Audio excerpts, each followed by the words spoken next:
Hello coders. Welcome back to code सिखाने वाला। स्वागत है आप सभी का हमारे 180 प्लेसमेंट बॉम्ब के 17th क्वेश्चन पे। और आज का हमारा क्वेश्चन होने वाला है सब एरे विद जॉर के। तो बेसिकली हमने इससे पहले एक क्वेश्चन किया था, find the number of sub array with sum equals to zero. तो कुछ उस टाइप के कंसेप्ट लगाएंगे हम लोग। ठीक है, क्या है जिनको नहीं पता जॉर क्या होता है, तो जॉर हमारा क्या होता है ना, कि जैसे एंड टेबल और टेबल होता है वैसे जॉर का टेबल होता है। जॉर क्या बोलता है कि अगर हमारे दोनों सेम लेटर होगा तो आंसर जीरो आएगा। जैसे वन वन हुआ तो जीरो आया। अगर हमारा बिट्स डिफरेंट हो गया तो उसका आंसर आएगा वन। जैसे वन जीरो का वन वन। ठीक है, तो बेसिकली अगर मेरे को कोई बोला कि तुम जॉर निकालो टू एंड टू का, ठीक है, टू जॉर टू, ठीक है, तो टू को कैसे लिखते हैं, वन जीरो सबको पता होगा, और वापस से टू को जॉर, तो सेम नंबर का जॉर क्या हुआ, जीरो, क्योंकि वन वन का जीरो होता है, जीरो जीरो का जीरो होता है। तो बेसिकली यहाँ से कंक्लूजन ये हुआ कि अगर सेम नंबर का जॉर करेंगे उसी नंबर के साथ तो उसका आंसर जीरो होगा। ठीक है, बेसिकली अब कोई नंबर का जॉर मैं अगर जीरो से करूं, ठीक है, कोई नंबर का जॉर अगर मैं जीरो से करूं तो टू को लिखता हूँ वन जीरो एंड जीरो को लिखूंगा जीरो जीरो। ठीक है, तो बेसिकली क्या आ रहा है, वापस से टू आ रहा है, टू। तो बेसिकली एक और कंक्लूजन यहाँ से मिला कि कोई भी नंबर का जॉर जीरो से करेंगे तो नंबर इटसेल्फ आएगा।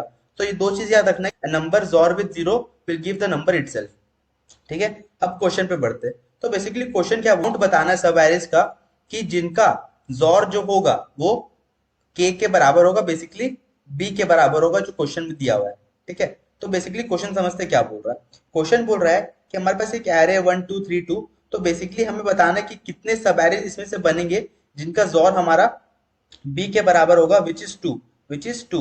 तो आइए बात करते हैं, जैसे वन टू थ्री टू। अब इसमें से हमको बताना है कितने सब एरेज जो होंगे जिनका जॉर जो होगा वो टू होगा। तो अगर मैं वन जॉर टू करूं, ठीक है, अगर मैं वन जॉर टू करूं तो वन जॉर टू, तो वन को लिखते हैं जीरो वन एंड टू को लिखते हैं वन जीरो। तो बेसिकली ये आ गया one and one which is three. तो ये थ्री हो गया, मतलब ये नहीं होगा। अब टू की बात करें, है ना, तो टू का जॉर क्या होगा, टू एक सब एरे है तो इसका जॉर टू ही होगा, क्योंकि और तो कुछ है ही नहीं, एलिमेंट जीरो है, तो टू जॉर जीरो टू ही होगा, नंबर इटसेल्फ होगा। ठीक है, बेसिकली अब एक और सब एरे मिल गया टू। अब मैं वन टू थ्री टू सबका करूं तब क्या होगा, देखो वन टू का क्या आया था हमारा, थ्री आया था। ठीक है, वन टू का थ्री आया था। अब थ्री और थ्री करूंगा तो क्या होगा, थ्री और थ्री नंबर इटसेल्फ क्या होगा, जीरो, एंड जीरो और टू अगेन टू। तो यहां से क्या दिख रहा है कि एक sub array one two three two one, तो टोटल काउंट कितना हुआ, थ्री। तो बेसिकली हमें क्या बताना है कि how many count of sub arrays are there which will give us the B which is our XOR. ठीक है, तो आइए इसके ब्रूट फोर्स अप्रोच के बारे में बात करते हैं। तो ब्रूट फोर्स अप्रोच तो बहुत ईजी है यार, सब एरेज फाइंड कर लेते हैं और उसका जॉर निकाल लेंगे और कंपेयर कर लेंगे कि उसका जॉर हमारे जो गिवन जॉर है बी उसके बराबर है कि नहीं। तो अगर उसके बराबर होगा तो काउंट प्लस प्लस कर देंगे और लास्ट में फाइनल में रिटर्न काउंट कर देंगे। तो अगर मैं इसको कोड करके दिखाऊं तो it will be very easy. Okay, तो ये हमें कोड है, हमारा कोड में बेसिकली मैंने क्या किया, एन से जो साइज निकाला है, काउंट को इनिशियली जीरो लिया, एक लूप चला आई को जीरो से लेके आई लेस देन एन आई प्लस प्लस, फिर इनिशियली एक जॉर बना लिया जो एलिमेंट जीरो लेगा, क्योंकि कोई भी नंबर का, जैसे मान लो एक सब एरे बना जिसका एलिमेंट मेरा जीरो है and जिसका एलिमेंट एक एलिमेंट है, ठीक है, एक सब एरे का एक एलिमेंट है जो मेरा आंसर दे रहा है, जैसे यहाँ पर अपना को टू दे रहा था, तो टू जॉर जीरो, तो टू ही होगा, इसलिए मैंने इनिशियली जॉर को क्या रखा, जीरो। ठीक है, अब मैं क्या कर रहा हूँ, लूप चला रहा हूँ for int J equals to I J less than N J plus plus. अब तुम पूछोगे जे इक्वल्स टू आई क्यों लिया, इसलिए लिया क्योंकि सब एरे ऐसा भी तो बन रहा है जो सिंगल एलिमेंट है, इसलिए जे इक्वल्स टू आई लिया। ठीक है, जे लेस देन जे प्लस प्लस। तो इससे अब मैंने क्या किया, जॉर कैलकुलेट कर लिया, और अगर मेरा वो sub array XOR equals to B होगा तो मैं बोल दूंगा हाँ मेरा वो एलिमेंट काउंट होगा, और लास्ट में मैं रिटर्न काउंट कर दिया। तो अगर मैं इसकी टाइम कॉम्प्लेक्सिटी के ऊपर बात करूँ तो इसके टाइम, ठीक है, तो ये अभी रन हो जाएगा। पर अब मैं इसकी ऑप्टिमल सॉल्यूशन के बारे में बात करता हूँ। देखो यहाँ पर मेरे को क्या दे रहा है, your time complexity is O of N square. ठीक है, तो पार्शियली एक्सेप्ट हुआ है हमारा। तो अब हमें कुछ अच्छा टाइम कॉम्प्लेक्सिटी के बारे में सोचना पड़ेगा, ऑप्टिमल सॉल्यूशन के बारे में सोचना पड़ेगा। तो इससे पहले हमने एक क्वेश्चन किया था, याद है, याद होगा सबको, कि sub arrays with sum equals to zero. तो उसमें हमने कुछ फंडा यूज किया था पार्शियल सम का, है ना, प्रीफिक्स सम का, सॉरी, प्रीफिक्स सम का। प्रीफिक्स सम समझते क्या होता है, जैसे मान लो हमारे पास कुछ एरे, ठीक है, मान लो कुछ array three three one one one, नहीं तो इसको ऐसे समझते हैं, ठीक है, जैसे मानते इसको कुछ अच्छे से लिख के अच्छे समझते हैं। जैसे मेरे पास उसमें क्या कर रहे थे कि मेरे पास एक रॉड है, मान लो, ठीक है, एक्स है ना, और कुछ डिस्टेंस का लेंथ है मेरे पास एच। तो बचा हुआ डिस्टेंस क्या होगा, एक्स माइनस एच। यही कर रहे थे अपन किसमें, find the sub array with sum equals to 0। तो कुछ सेम काम अपने को इसके ऑप्टिमल सॉल्यूशन में भी करना है। तो इसको ऑप्टिमल सॉल्यूशन में बात करते हैं। अगर मानते हैं इसका कुछ एरे दिया हुआ है 3 3 1 1 1, ठीक है। तो बेसिकली हमें एक फंडा यूज करना पड़ेगा कि मान के चलते कि एक एरे है मेरे पास, ठीक है। फंडा क्या यूज करना पड़ेगा कि मानते कुछ एरे और कुछ आई इंडेक्स तक, मान लो यहाँ पर कुछ आई इंडेक्स है, कुछ आई इंडेक्स तक मेरा जो जॉर होगा वो होगा एक्सआर। मान के चलते हाइपोथेटिकली कि यहाँ तो कुछ जॉर आया एक्सआर। अब मानते हैं कि यहां से लेके, ठीक है, इस पोजीशन से लेके इस पोजीशन तक का जो जॉर है वो है मेरा के। बेसिकली ये सब एरे है जिसका जॉर है के, जो हमको फाइंड करना था, ठीक है। और इस एरिया का जॉर है एक्स। तो अगर मेरे को एक्स आर लिखना होगा, तो अगर मैं एक्स आर लिखूंगा तो वो क्या होगा, एक्स जॉर के, बेसिकली यही होगा, है ना। क्योंकि ये एक्स आर ये सारे ith एलिमेंट तक का जॉर है, और इतना तक का एलिमेंट का जॉर एक्स है, और यहाँ तक का एलिमेंट का जॉर के है, जो ये सब है जो अपने को फाइंड करना था। तो अगर मेरे को एक्स आर फाइंड करना होगा तो एक्स आर क्या होगा, एक्स जॉर के। तो अगर एक काम करूं, दोनों साइड में के को जॉर कर दूं, के जो कि मेरे को फाइंड करना था, है ना। तो एक्स आर जॉर के एंड एक्स जॉर के जॉर के, तो के जॉर के तो क्या होगा, तो यहाँ से बचा एक्स, और यहाँ क्या बचा, यहाँ से एक चीज इवेलुएट हो रहा है कि अगर अगर मैं प्रीफिक्स सम लेके चलूं, है ना, प्रीफिक्स सम लेके चलूं और उसके कुछ अगर एक्स को फाइंड करना है मेरे को, तो चेक करूंगा कि मैप में जो मैं हैश मैप यूज करूंगा उसमें एक्स है कि नहीं। और एक्स कैसे चेक करूंगा, एक्सआर जॉर के से, ये तो पता ही होगा, और एक्सआर जो हम लोग मेंटेन करते रहेंगे ith इंडेक्स से, तो एक्सआर जॉर के। तो अगर एक्सआर जॉर के जो स्टार्टिंग से लेके कुछ इंडेक्स तक मेरा एक्स पहले से होगा, तो मैं क्या करूंगा, उसका काउंट मेंटेन करूंगा, काउंट प्लस प्लस करते जाऊंगा। तो बेसिकली ये फंडा था हमारे प्रीफिक्स सम यूज करने का। अब इसको ड्राई रन करते हैं और समझते हैं अच्छे से, ठीक है। तो बेसिकली मेरे पास एक एरे है 4 2 2 6 4 एंड के इक्वल्स टू 6। तो बेसिकली मेरे को बताना है कितने काउंट बताना है, कितने काउंट्स, कितने सब एरे हो सकते हैं जिसका जो जॉर करूंगा वो के इक्वल्स टू 0, के इक्वल्स टू 6 होगा। तो जैसे मैंने इंट्यूशन बताया, तो बेसिकली मेरे को क्या करना पड़ेगा, एक हैश मैप यूज करना पड़ेगा, और बेसिकली मैं उसमें एलिमेंट डालूंगा 0 1 0 1, इसलिए डाल रहा हूँ 0 1 signifies 1 is our count and 0 is basically our element, upfront element, जो हमें एलिमेंट मिल सकते हैं, मतलब प्रीफिक्स एलिमेंट ऐसा बोल सकता हूँ, प्रीफिक्स एलिमेंट, ठीक है। इसको क्या बोलता हूँ, प्रीफिक्स एलिमेंट। और ये मेरा काउंट, तो बेसिकली मैंने काउंट 1 क्यों रखा है वो आगे समझेगा। नहीं तो मैं अगर एक छोटे से एग्जांपल से बताऊं कि अगर मान लो मेरे पास एलिमेंट है 3 3 1 1 एंड 1, ठीक है, एरे एलिमेंट्स है, और मेरे को के दिया फाइंड करने 3, मतलब जॉर ऐसा सब एरे बताओ जिसका जॉर है 3। तो अगर मैं सबसे पहले आई को ट्रैवर्स करूं, तो आई मेरा 3 पॉइंट कर रहा है, तो XR is 3, initially XR is 3। अब मेरे को एक्स फाइंड करना है, तो एक्स फाइंड करना किसमें, मैप में, कि एक्स अवेलेबल है कि नहीं। तो एक्स कैसे करते हैं, एक्सआर जॉर के, तो 3 जॉर 3 इक्वल्स टू 0। तो बेसिकली अब तुम देखो मैनुअली कि 3 हमारे एक एलिमेंट हो सकता है, जो कि हमें 3 एक ऐसा सब एरे हो सकता है जो कि हमें मेरा रिक्वायर्ड आंसर दे देगा। तो अगर मैं एक्स फाइंड करूं तो मेरे को 0 दे रहा है, तो इसलिए मैंने क्या किया ना कि मैप में इनिशियली 0 रखा प्रीफिक्स सम, कि मान लो अगर स्टार्टिंग से सिंगल एलिमेंट जो सब एरे में काउंट हो सकता है, तो अगर मैं इसको नंबर इटसेल्फ जॉर करूंगा तो मेरे को 0 देगा, इसलिए मैंने इनिशियली इसको 0 रखा और काउंट 1 रखा। तो जैसे ही अब इसके एलिमेंट में पहुंचेगा 0 एंड काउंट दिखेगा 1, तो काउंट में स्टोर हो जाएगा 1, क्योंकि 3 can be count as our subarray which will give the XOR as 3। तो बेसिकली इसलिए मैं इसको लॉजिक ये है कि मैप में इनिशियली प्रीफिक्स सम 0 स्टोर करना और काउंट उसका 1 स्टोर करना। तो सबसे पहले मैंने रखा i इक्वल्स टू 4, ठीक है, i हमारा आइटरेट हुआ और 4 पे पहुंचा, तो xr बेसिकली इनिशियली हमारा गया 4, ठीक है। अब x फाइंड करने के लिए अब हमें चेक करना है कि हमारा जो प्रीफिक्स पहले का, हम लोग क्या करते थे कि यहाँ तक xr है और कुछ एलिमेंट तक k है, ठीक है, यहाँ से लेके कुछ तक k है। अब मेरे को इस एरिया का कुछ फाइंड करना है कि पहले से कुछ है कि नहीं। हम तो आगे से ट्रैवर्स कर रहे हैं, स्टार्टिंग से लेके कुछ एंडिंग ith इंडेक्स से ट्रैवर्स कर रहे हैं, और मेरे को पता कि यहाँ पर एक सब एरे k बन रहा है, तो मेरे को पता करना पड़ेगा ना पिछले वाला x था कि नहीं। तो x कैसे पता करते थे, xr जॉर के, तो यहाँ पर क्या करूंगा, x और जॉर के विच इज 4 जॉर 6। तो 4 जॉर 6 बेसिकली क्या होता है 2, 4 जॉर 6 विल बी 2। तो I will check in the map if 2 is available, नहीं 2 तो नहीं है, तो अब इस केस में क्या करूंगा, सिंपली जॉर को पुट कर दूंगा along with its count, तो 4 along with its count 1।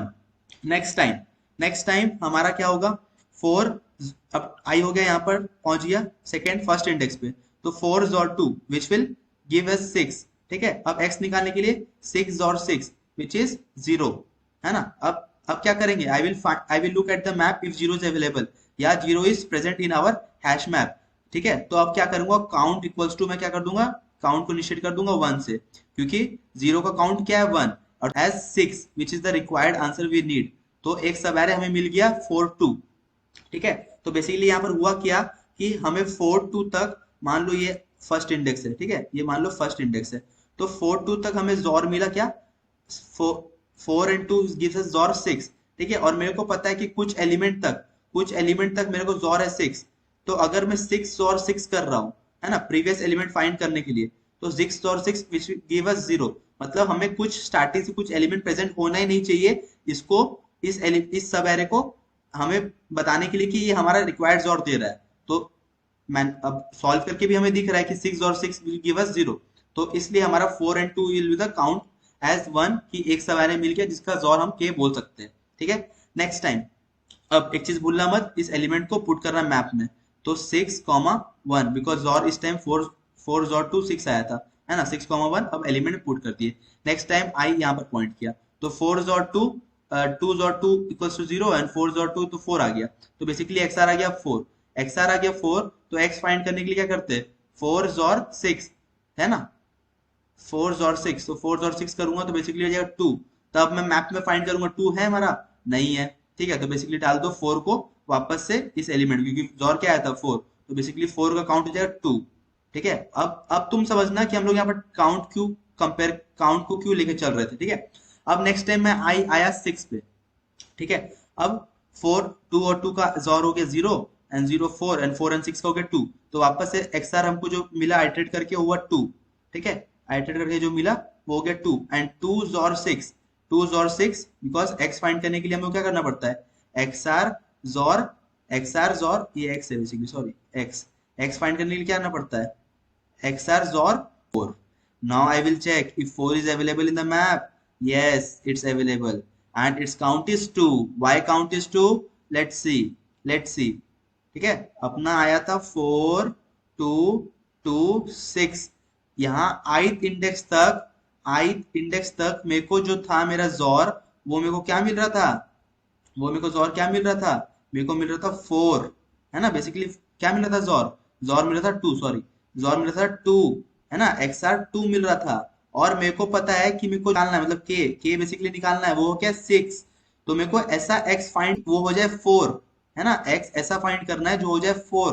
तो अगर तुम ध्यान से देखो, कि this element is also giving the XOR as के and this is also giving the zor as k which is 6. So in this ith index we have two sub arrays 4 2 and 6, इसलिए basically हमारा जो k था वो यहाँ पर count two plus 2 which is 3। तो इसलिए बेसिकली हम लोग काउंट करते हैं कि एक सब एरेज में मल्टीपल सब। क्लियर हो रहा है, ठीक है, आगे बढ़े। नेक्स्ट टाइम आई हो गया पॉइंट किया 4 को, तो अब यहां तक हमारा कितना आया था 2 2 and 2 2 and 2 और 6 which will give us 6। ठीक है, now 6 or 6, now again 6 or 6 for finding x which will give 0। I will check in the map it's available, yeah it's already available 0 comma 1, so now my count again increases by 1 which will give me 4। so there are 4 sub arrays, count will be 4 which will be giving me the answer k which is my required answer। so if I will code it will be very easy code 4 line। ठीक है, तो basically मेरे को क्या करना है, एक map बनाऊंगा इंड कॉमा इंड का, बेसिकली क्योंकि दो एलिमेंट यहाँ पर, एक एलिमेंट रख लेता है initially element and storing the our storing the XR, calculating the XR, sorry. ठीक है, अब मैं क्या करूंगा, एक इंट काउंट बना लूंगा इनिशियली 0। ठीक है, और मैं एक लूप चलाऊंगा for int I equals to 0 I less than n I plus plus, and I will check what, I will first check XR XOR A of I, क्योंकि मेरे को क्या करना है, हर स्टेप में जोर लेते जाना है, आइटरेट करना है। अब उस जोर को चेक करना है, कैसे, x फाइंड करना है, प्रीफिक्स याद है, प्रीफिक्स यहाँ तक याद है कि एक था, यहाँ तक x था, यहाँ तक x था, XR था, यहाँ तक कुछ k था। तो ये फाइंड करने के लिए कैसे करते थे, XR XOR k, है ना, XR XOR k। तो क्या करेंगे, XR XOR K, है ना, XR XOR K। अब इसको क्या करूंगा, मैं चेक करूंगा कि मेरे मैप में है कि नहीं।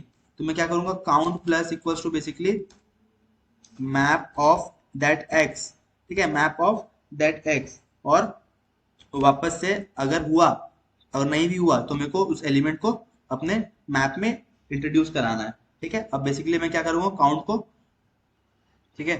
तो बस एक चीज यहाँ ध्यान रखना है कि मेरे को इनिशियली मैप में उस एलिमेंट को पुश करना पड़ेगा। तो 0 0 एंड 1 रहेगा, क्योंकि मैंने बताया था ना कि स्टार्टिंग में अपने को क्या रखना है, मैंने बताया था स्टार्टिंग में अपने को क्या रखना है, 0 1 रखना है, ठीक है। तो हमने क्या किया, XR 0 था और उसका काउंट हो गया 1, ठीक है, बेसिकली प्लस प्लस किया तो हमारा काउंट हो गया 1। तो 0 एंड 1 इनिशियलाइज हो गया। यहाँ पर हमने x चेक किया कि अगर x है कि नहीं। अगर x है तो उसका जो काउंट होगा वो इनिशियली काउंट जो हमारा था उसमें प्लस कर दो कि हाँ वहां पर सब एरे प्रेजेंट है जिसका काउंट x है, and that will give me the XR, and K is giving me the problem submitted which is absolutely accepted, ठीक है। तो अगर मैं इसकी टाइम कॉम्प्लेक्सिटी की बात करूँ तो टाइम कॉम्प्लेक्सिटी क्या हो जाएगा, मैप के लिए अपन को O ऑफ n लग रहा है for space complexity, and time complexity की अगर बात करूँ तो O of n for traversing the basically array, and again O of log n, ठीक है। तो O of n into log n basically हमारा लग रहा है। अब it depends upon the type of map we are using. Basically हमारा map में जो सिंपल मैप होता है उसमें log n टाइम कॉम्प्लेक्सिटी लगता है। अगर मैं basically it will give us the time complexity O of 1। तो बेसिकली इसका टाइम कॉम्प्लेक्सिटी अगर बात करूँ तो O ऑफ n भी हो सकता है। So basically it is the solution of our question, explanation towards the question. Hope you are liking the videos. So till then keep learning, keep exploring. And एक request है यार, video को like कर दिया करो, शेयर कर दिया करो एंड सब्सक्राइब कर दिया करो। Thank you.